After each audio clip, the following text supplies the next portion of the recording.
Hi, I'm Shoestring Jane. Welcome back to my channel where I talk about all things thrifty, frugal and money saving.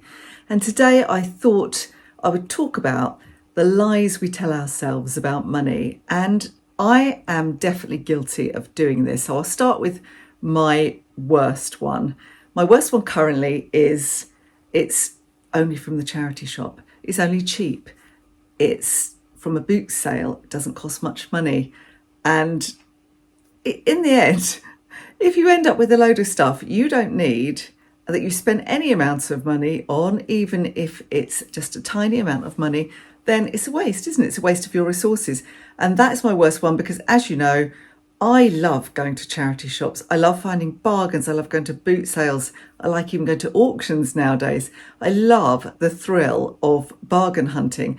And luckily for me, I can indulge that because I buy things and I then sell them on to make some money. So I can kind of allow myself to do that. But I still have to be really, really, really careful because sometimes I will still pick up things whilst I'm out and about that I don't need, that I think, well, that's really nice and it's cheap. And I buy it just because it's there. And I try very, very hard to curb myself. So that is my, probably at the moment anyway, I've had worse ones in the past, but current number one lie I tell myself about money.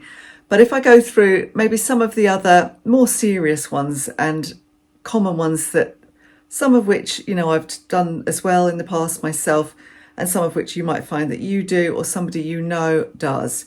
You know, it's easy to tell ourselves lies about anything, isn't it, really? But money is such an intrinsic part of our lives. So even if you really wish it wasn't and that our lives weren't ruled by money, they are. You know, we have to go to work to earn money. We have to pay money to eat. We have to pay money to have a roof over our heads. You know, it's not something we can avoid. So I don't know how so many of us avoid actually learning about it and knowing about money and just bury our heads in the sand. So the first one, and really for people who don't manage their money well, is I'm just no good with money. No one's ever taught me. I don't know, you know, and it's true. Nobody does teach you. You're lucky if anybody does teach you about money.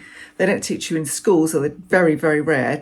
You might get a teacher who is kind of really insightful and decides to give their pupils a lesson on money, but it doesn't happen very often. It certainly didn't happen in my life or for my daughters when they were at school. So even when they're at university, it just didn't happen. And I don't know if that's because, you know, schools think that parents should be doing it, and maybe they should. I mean, yes, they should. They definitely should. I've taught my girls about money. My only worry is that because I learnt about money quite late, I taught them too late. But I think they're pretty good, especially my youngest one is particularly good with money. So it's not taught at school. If you don't have a good example at home, it's hard to learn. And you know, some of us kind of bumble through, and that's what happened with me. You know, I did have debt. I had low-level debt for quite a long time, but I generally, you know, nothing major ever happened to me. I was very lucky. So I never had savings. I never had an emergency fund. I didn't manage my money. I lived in my overdraft and that kind of thing. And a lot of people do live like that. I never had a budget.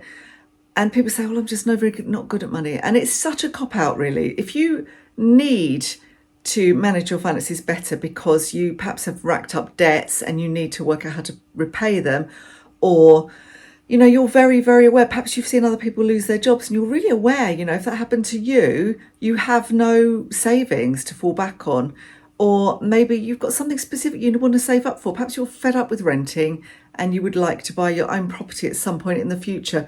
So, you know, you've got motivation perhaps to learn a bit about money. There's not really an excuse not to if you have that motivation.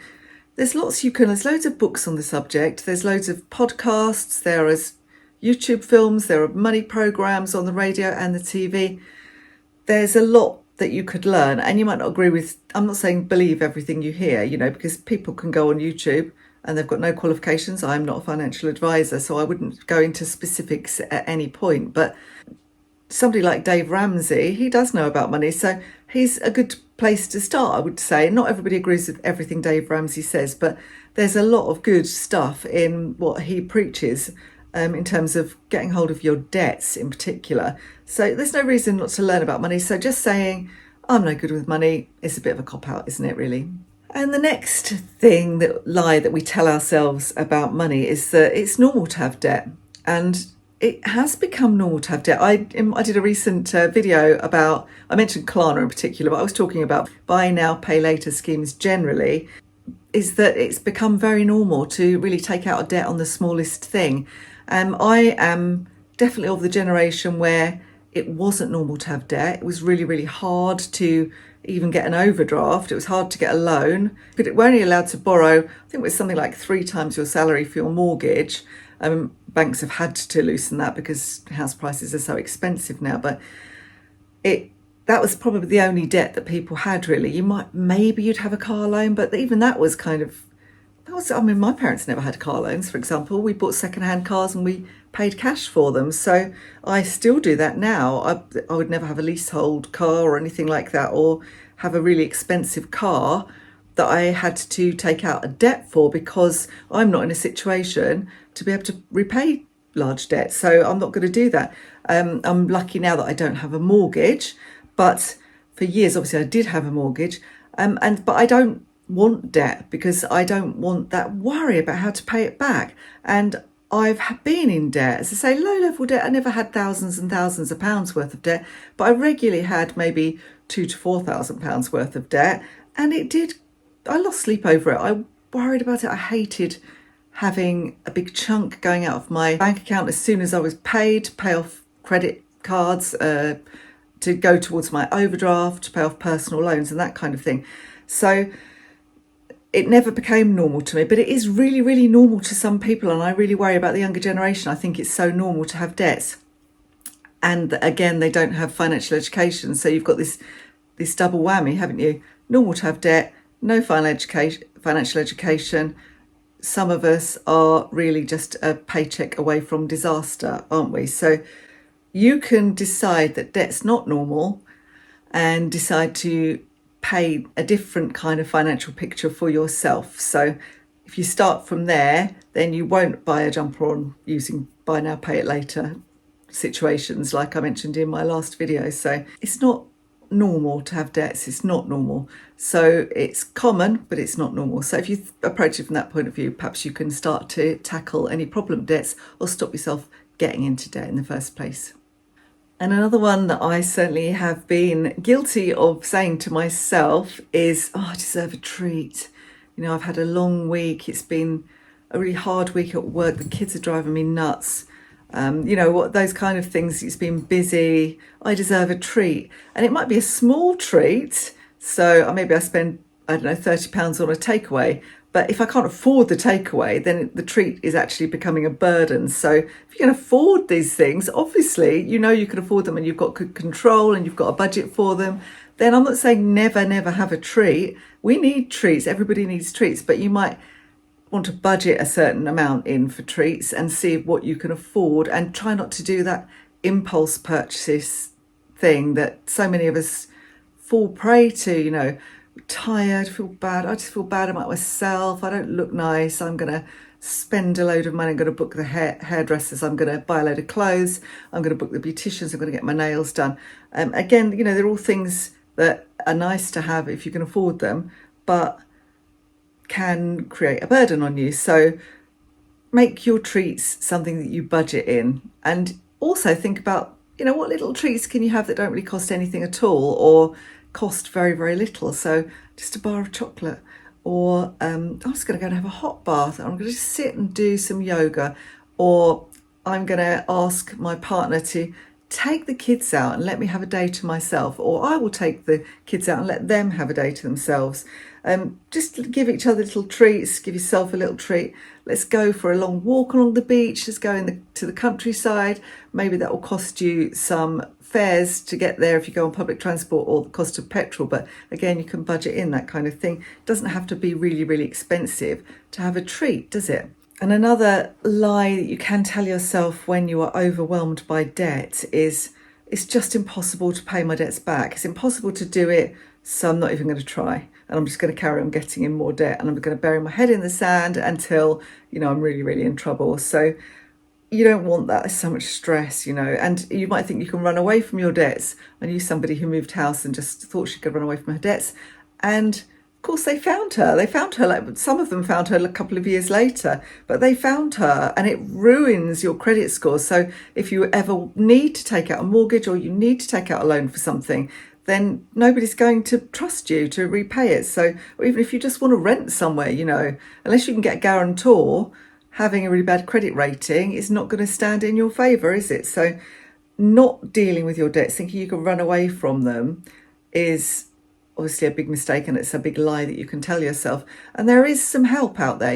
There are debt advisors, there are charities like Citizens Advice and Step Change, and you can get a lot of help. So sometimes, okay, you may have to wait a little while. You can do some reading around it yourself. Again, Dave Ramsey's quite good on debt repayments. Debt Camel is a really good website. Money Helper, which is the UK government website, is good. While you're waiting for an appointment with a debt advisor, don't just sit on your hands, do something. Just once you start, you'll start to feel better. So just do something, get some help. Don't think it's impossible, so I'm just not going to worry about it. I'm going to run away from my debts. And another common misconception is that frugality just means deprivation and misery, and poverty means that for sure. So it's a good idea to try and stop yourself ending up in that kind of situation where you really are experiencing poverty.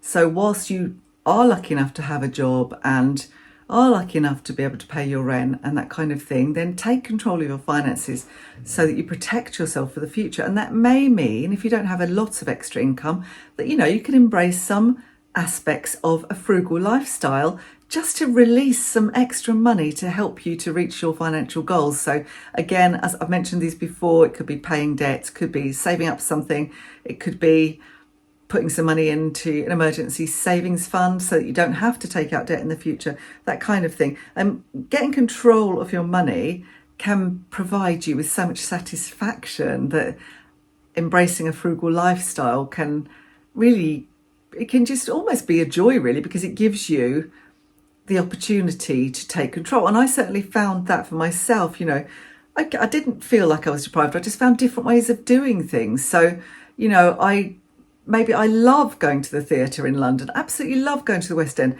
It doesn't happen very often. We did it for Justin's Christmas present very recently. It doesn't happen very often because it's too expensive and it's a really rare treat. But I have been to local amateur groups, amateur dramatic societies and that kind of thing, and seen some brilliant things. I mean, in town where we are, there's a youth group that puts on an annual show. It costs about £15 a head, as opposed to 60 plus if you went to the West End.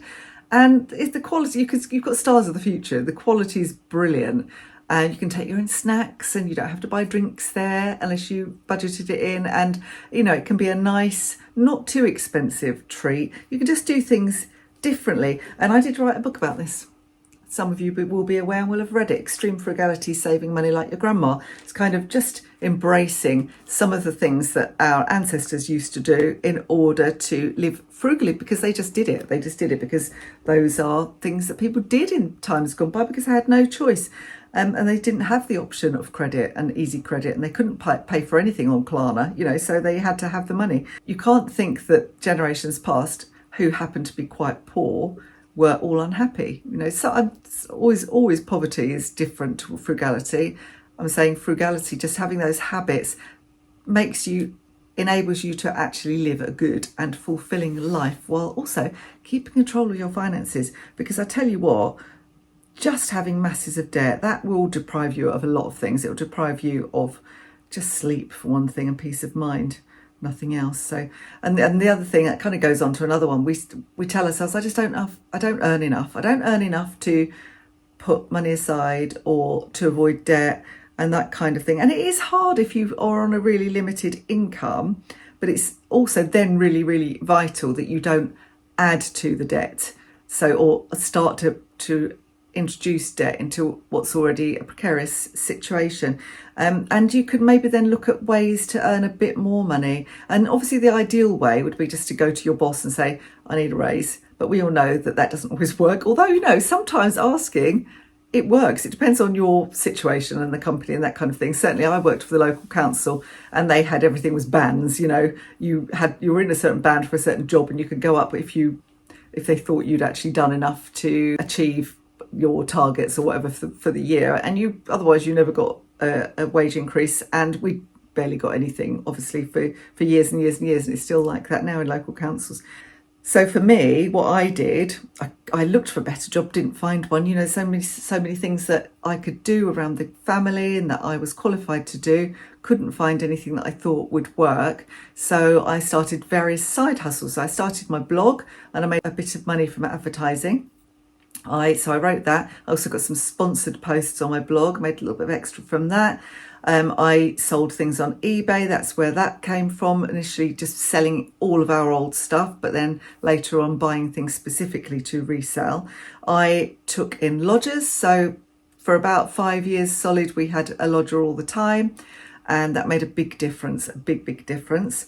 It basically covered the mortgage when we still had a mortgage, so that was good. But before that, when the girls were still at home some of the time, like they were at university, so they were at home in the holidays, we had foreign language students. So when they didn't need their rooms, the foreign language students were there, and we would feed them, we would talk to them, we would help them learn English, just for 2 or 3 weeks at a time. Usually, sometimes we had a few months, and it was interesting, it brought in a bit of extra money. I also am a trained yoga teacher, so I taught yoga a couple of times a week as well. So there are lots of things. There are lots of things you can do when you put your mind to it, just to earn a bit of money here and there. Recently, I was doing cleaning. I did for about a year. I needed to earn a little bit of extra money. I was doing house cleaning. I actually quite enjoyed that. I've said that before. It was a kind of surprise that I enjoyed cleaning other people's houses. But there are also always some side hustle things that you can do.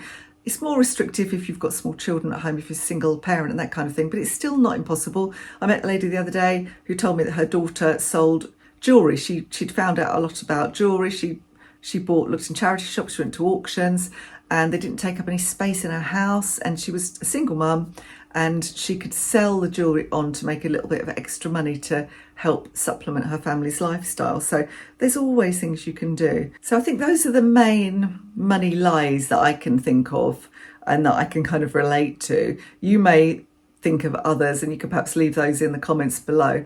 It's good just to kind of be honest with yourself sometimes, isn't it? It's not always easy, and it's not always easy to have that self-awareness. And sometimes we have to hit a kind of crunch point before we get to that kind of self-awareness. But when you get there, then there's nothing to stop you. You'll find lots of inspiring stories about other people that have managed to get themselves out of massive amounts of debt, who've managed to turn their lives around, who've managed to change careers and bring in more income and that kind of thing. It does require work and it does require commitment, but it's not impossible. One last thing I would say is that if you do have a partner or a family and you are trying to tackle your financial situation, then do try and bring them on board. Tell them what you're doing, explain what you're doing, so that they support you and they understand that they're also going to benefit from this. I do think this, particularly with children, not young children, but older children, you can be told, look, sorry, this is the money we've got for toys or for whatever this month, and that's all there is. That's what's budgeted for, and it teaches them a budget lesson. Your partner sometimes can cause a bit of conflict, but if you can bring them on board as well, that's good. Teenagers, it can be tricky because they want. With mine, I was very honest and open when mine were teenagers, and they all became expert second-hand shoppers and charity shoppers. So when they wanted specific things, so if they wanted a game or they wanted a book or if they wanted a look, they found the best way to get those without spending very much money. They also all got jobs, Saturday jobs and Sunday jobs at the first opportunity, so they had their own money, had control of their money. So just trying to bring the family and partners on board is really worthwhile. I'm not saying you can always do it, but it's good to try and kind of be a bit honest with them, I think. Anyway, those are my thoughts on lies we tell ourselves about money. Do contribute your thoughts on this topic in the comments below. I look forward to reading them. I always read every comment. And if you enjoyed this video, don't forget to give me the thumbs up and hit your notifications bell so you know next time I'm going to post a video. And don't forget to subscribe. I'll see you next time. Bye for now.